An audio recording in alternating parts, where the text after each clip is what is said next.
اطلع جون ويلسون. القرار اتخذوه الآن ايش؟ تصنيف كتائب الإمام علي والخرافات كمنظمة إرهابية عالميا.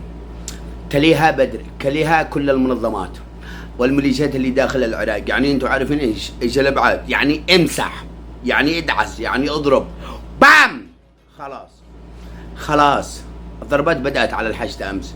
الان ايش؟ كل المنظمات ايش؟ خلاص منظمة ارهابية. اذا ايش؟ نتعامل معها بحزم وبقوة. يعني ايش؟ مسح كل الديول وكل قياداتها، ما فيش رحمة.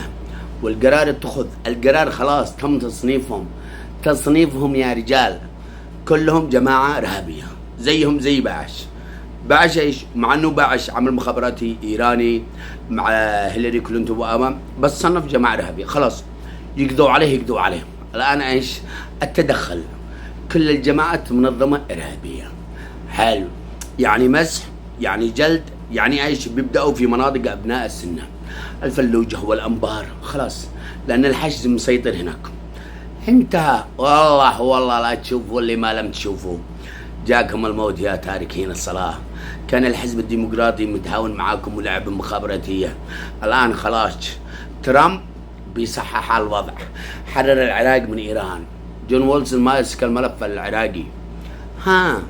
ما فيش كيني ميني، ما فيش.